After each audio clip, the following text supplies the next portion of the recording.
He fired his black secretary for an error that wasn't her fault, making racially charged comments in front of the entire board, only to discover she's the daughter of the billionaire whose investment could save his failing company. Now she holds his future in her hands, but she's not looking for revenge. She wants something far more valuable, real change. Sometimes those we dismiss become the ones we must answer to. Monday morning arrived with a sharp, brutal clarity. The executive boardroom of Westfield Enterprises gleamed like a shrine to power, glass walls offering panoramic views of the city, burnished mahogany table reflecting the glow of recessed lighting, leather chairs that whispered of exclusivity. This was where decisions that affected thousands of lives were made, where fortunes rose and fell on the weight of a single word. Richard Westfield sat at the head of the table, his posture rigid, eyes cold. A man in his early 50s whose ruthless climb to the top was legendary in corporate circles, in all the worst ways.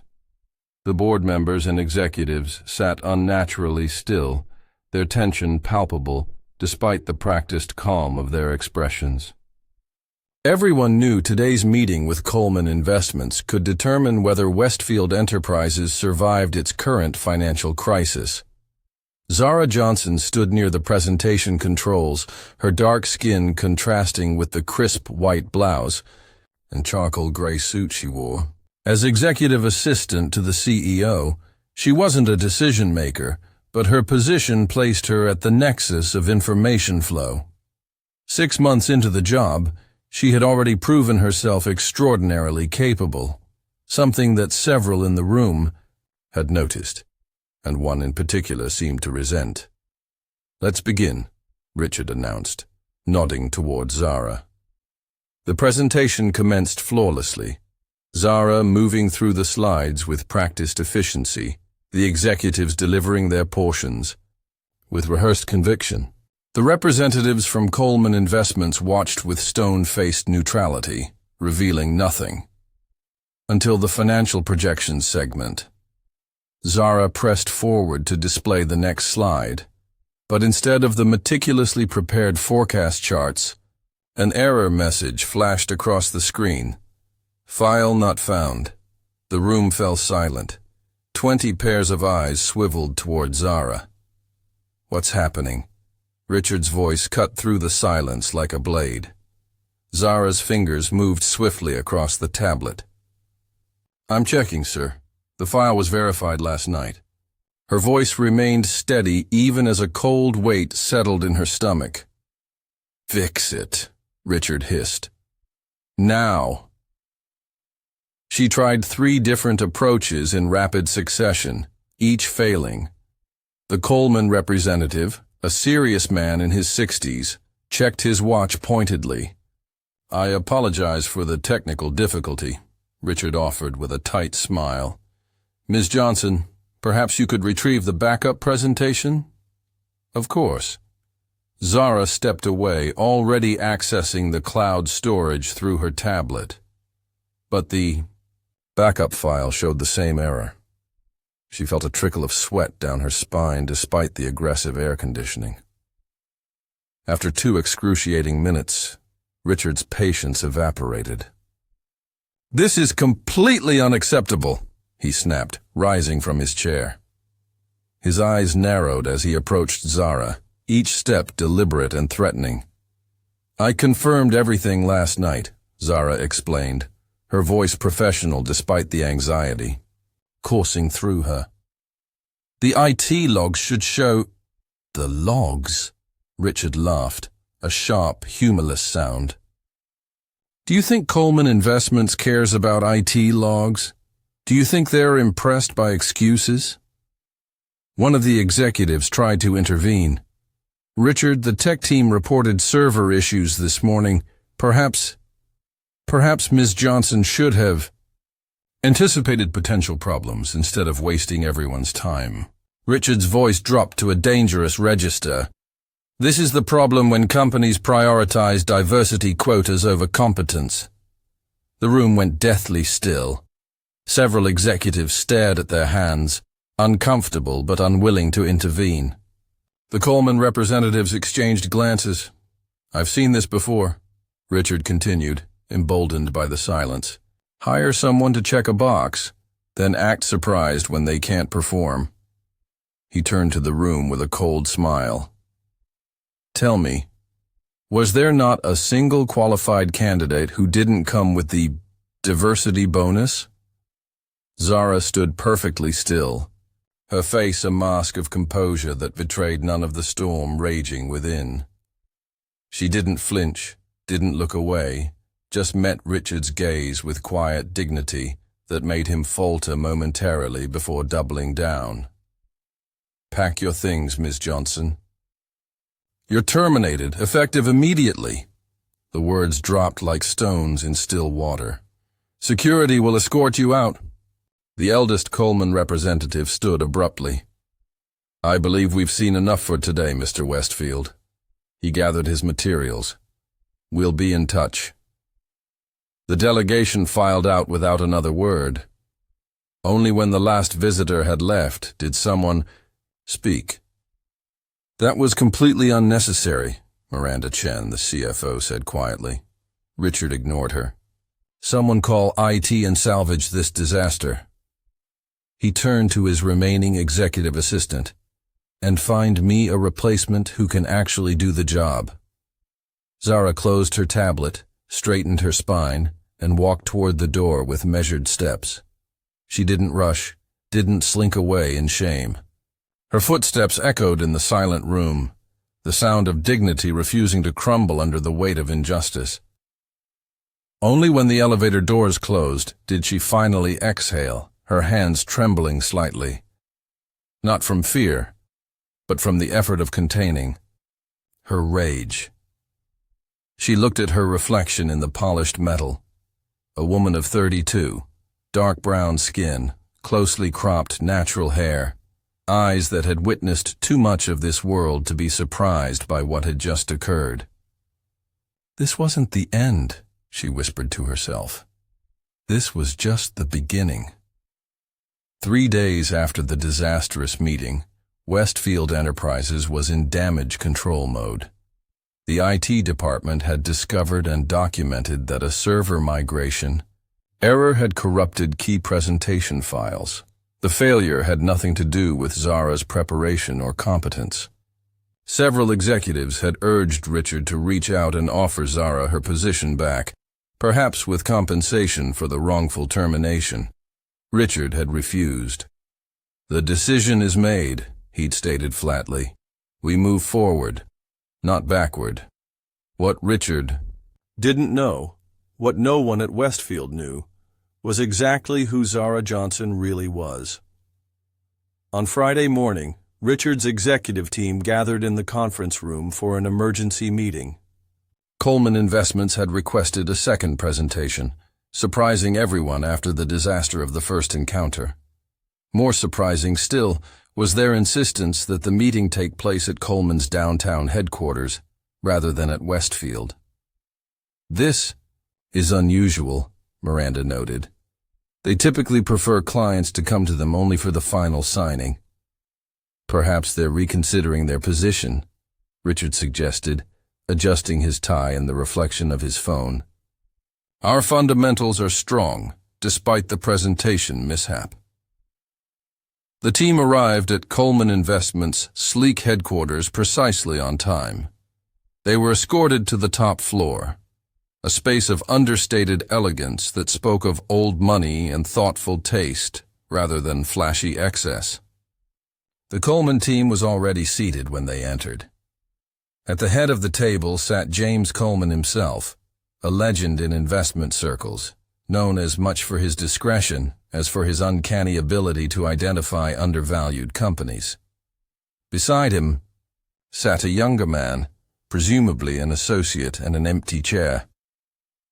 "Mr. Westfield, thank you for coming," James began, not rising from his seat. "Before we begin, I'd like to introduce you to the final member of our team who will be overseeing this particular investment opportunity." The door opened, and Zara Johnson walked in. The transformation was subtle but unmistakable. Gone was the conservative assistant's attire, replaced by a perfectly tailored navy suit that spoke of exceptional quality. A delicate gold necklace with an African pendant rested at her throat. Her walk, always confident, now carried the unmistakable ease of someone entirely comfortable with power. Richard froze, blood draining from his face as she took the empty seat beside James Coleman. "I believe you've met my daughter, Zara Coleman." "Johnson," James said, his deep voice tinged with something that might have been amusement, might have been warning. "She's been heading our due diligence team for this acquisition." "Your daughter," Richard repeated, the words hollow. Zara smiled, a professional, composed expression that revealed nothing of her thoughts. "Mr. Westfield and I are acquainted." "Yes." Her voice carried the same educated tones as before, but now without the careful deference she'd previously employed. "Zara suggested Westfield Enterprises as a potential acquisition 6 months ago," James continued. "She proposed an unusual approach to evaluation, working within the company to assess its culture and operations from the ground up." Richard's mind raced through every interaction, every dismissive comment, every time he'd spoken over her or assigned her menial tasks outside her job description, every racially charged joke he'd made within earshot, assuming her silence meant acceptance or obliviousness. "You've been evaluating us," he managed finally. "Indeed," Zara replied. "I find traditional due diligence often misses the most crucial element of a company's value, its culture. The way leadership treats employees at every level is the most reliable predictor of long-term success." She opened a sleek leather portfolio. "Shall we begin?" The meeting proceeded with excruciating formality. Zara led the discussion, referring to detailed notes on Westfield's operations that could only have come from someone with insider access. She was knowledgeable, incisive, and utterly professional, never once alluding to the circumstances of her departure. Richard attempted to regain his footing, to demonstrate the leadership and vision that had built Westfield Enterprises. But, with each point he made, Zara countered with deeper insight into his own company. She knew about the corners cut in product development, the HR complaints quietly settled, the toxic culture that had driven away top talent. As the meeting concluded, James Coleman stood. "We'll require some time to make our final decision. You'll hear from us by Wednesday." He shook hands with each member of the Westfield team, his grip firm and dry. When he reached Richard, he added quietly, "My daughter's assessment weighs heavily. In our investment decisions, Mr. Westfield always has." The Westfield team filed out, subdued and uncertain. Richard lingered, clearly hoping for a private word with Zara. But she remained seated, already engaged in conversation with her father's associate, her body language making it clear that any audience with Richard Westfield was over. In the elevator, Miranda finally broke the stunned silence. "Did you know who she was?" Richard stared at the descending floor numbers. "Of course not. You should have apologized. Immediately." "I don't apologize for making necessary business decisions." Miranda's laugh was short and bitter. "That necessary business decision now holds our company's future in her hands." She stepped closer, lowering her voice. "And for the record, what you said was racist, Richard. Not borderline, not questionable, flat out racist." That night, Richard sat alone in his penthouse, nursing a scotch and staring at the city lights below. He tried crafting an email to Zara, starting and deleting a dozen versions, each sounding more hollow than the last. What could he possibly say? That he hadn't meant it? That he wasn't really like that? The words rang false even in his own mind. His phone chimed with a news alert. The headline made his stomach drop. Coleman Investments considering hostile takeover of Westfield Enterprises. The article quoted sources close to the negotiations, describing leadership concerns at Westfield. Richard's phone lit up with calls from board members, but he ignored them. Instead, he searched for Zara Coleman Johnson. What he found stunned him. Harvard MBA, 5 years at Goldman Sachs, founder of a successful tech startup that she'd sold for 9 figures. Board positions at 3 Fortune 500 companies. A woman of accomplishment so far beyond his assumptions that shame finally began to penetrate his armor of entitlement.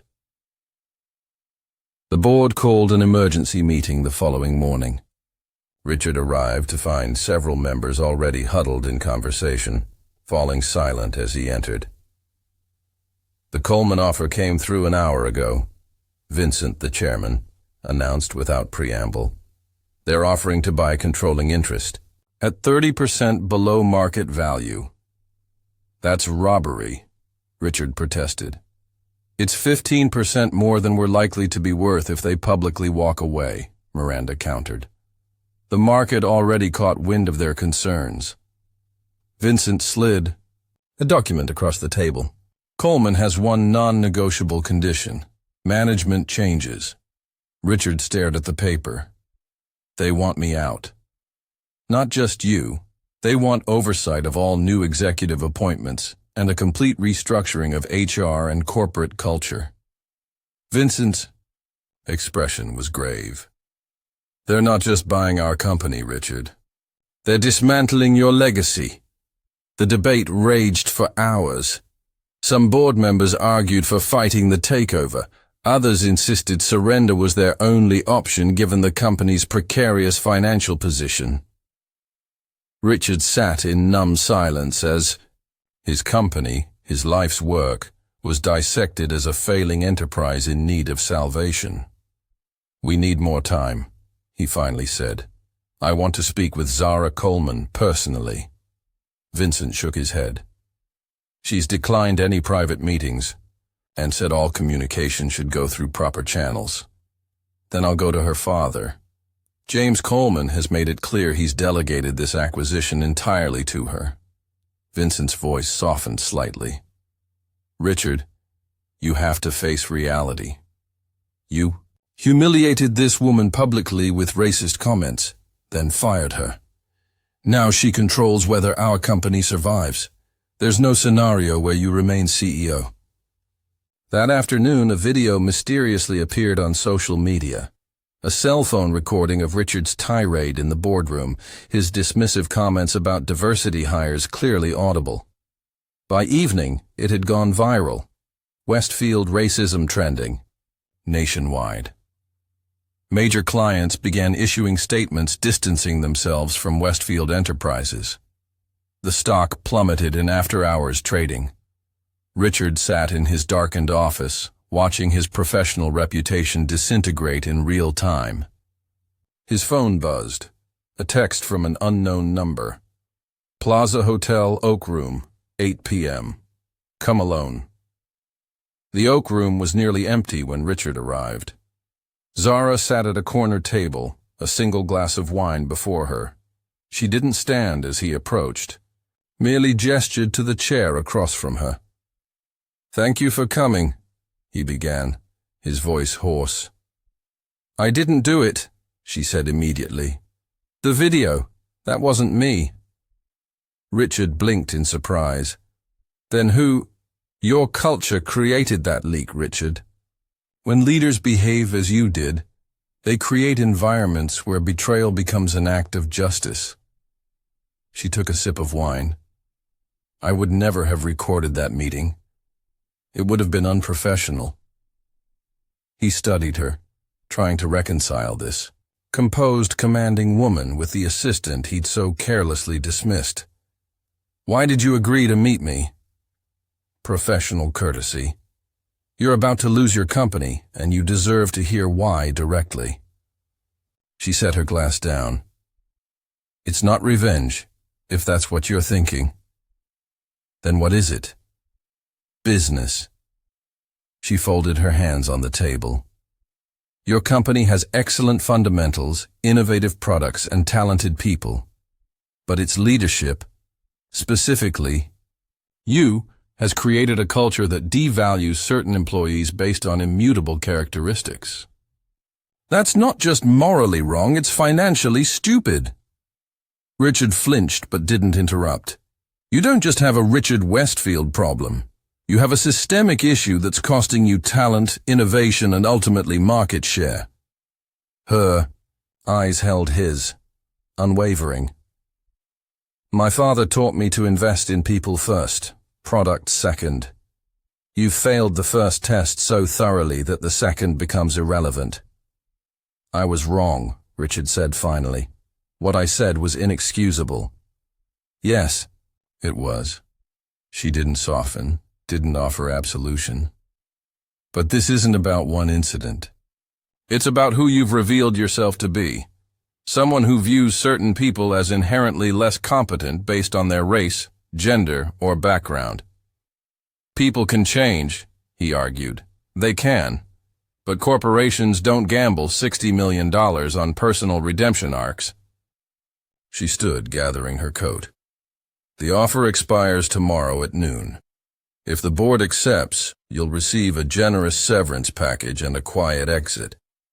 If they decline, Coleman Investments will proceed with the hostile takeover and public filings. We'll detail exactly why we believe current leadership represents a material risk to shareholder value. Richard remained seated as she walked away, his empire crumbling around him. Only when she reached the door did he call out, "For what it's worth, I am sorry." Zara paused. I believe you're sorry you're facing consequences. Whether you're sorry for who you've been and what you've done, that remains to be seen. She met his gaze one final time. Genuine remorse requires more than words, Richard. It requires transformation. The board voted unanimously to accept Coleman's offer. Richard Westfield resigned as CEO the following day, citing personal reasons in the carefully worded press release. The business world moved on quickly, as it always does, the scandal fading into the background noise of quarterly reports and market fluctuations. 6 months later, Westfield Enterprises, now Coleman Westfield, had undergone a remarkable transformation. Under new leadership, the company had instituted comprehensive diversity and inclusion initiatives, revamped hiring practices, and created a corporate culture committee with real authority and oversight. Zara Coleman Johnson, appointed as executive chairperson, worked primarily from Coleman's headquarters, but visited the former Westfield offices regularly. She never referenced the circumstances of her earlier departure, never sought public validation for the justice of her position. She simply led, brilliantly, compassionately, and effectively. On a crisp autumn afternoon, Richard Westfield sat in a small coffee shop across from his former building. He'd spent the past months in rigorous self-examination, working with a diversity consultant recommended by his therapist, reading books he'd previously dismissed, and, most difficultly, truly listening to perspectives he'd once ignored. The door chimed, and Zara walked in. She spotted him immediately but showed no surprise. This meeting had been arranged through intermediaries after weeks of respectful requests from Richard. She ordered her coffee and joined him, her expression neutral. "You're looking well."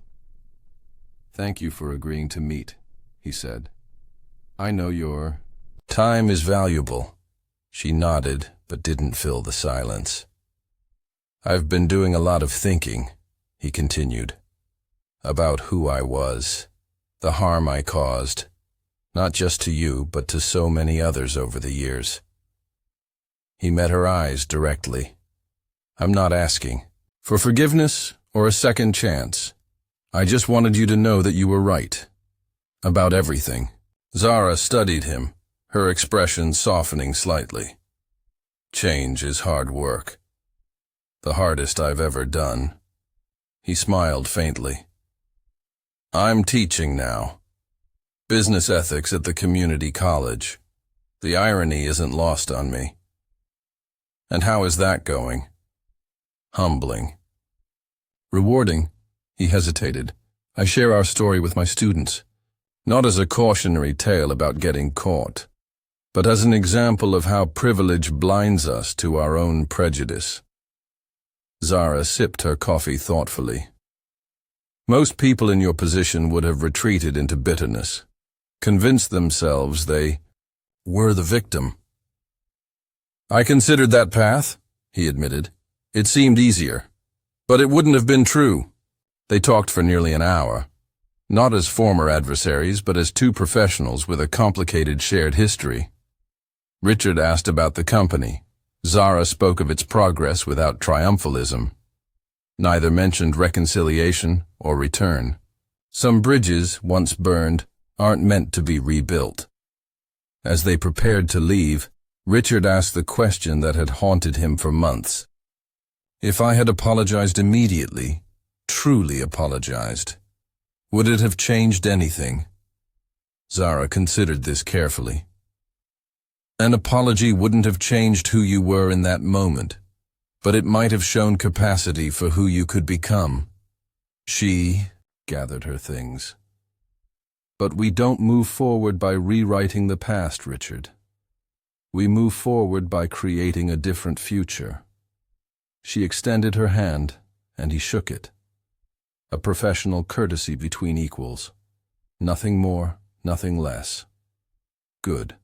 Luck with your teaching, she said. It matters what you're doing now. Richard watched her walk away, back straight, head high, a woman who had transformed potential defeat into a platform for meaningful change. She had never sought to destroy him, he realized. She had simply refused to let his limitations define her path. In the end, her greatest revenge wasn't taking his company or dismantling his reputation. It was showing him, showing everyone, exactly what he had failed to see. That the people we dismiss often possess the very qualities we most need to recognize. As Zara disappeared into the crowded street, Richard turned toward campus, where his afternoon ethics class awaited. He had failed spectacularly, publicly, painfully. But in that failure, he had finally begun to learn. Sometimes, he reflected, the greatest gift we can receive is the opportunity to become better than we were. And sometimes, that gift comes from the very people we've wronged. The end, do you think Richard's transformation was genuine? Was Zara right to help restructure the company rather than letting it fail? Share your thoughts below and follow for more stories about justice, redemption, and the complicated path to genuine change.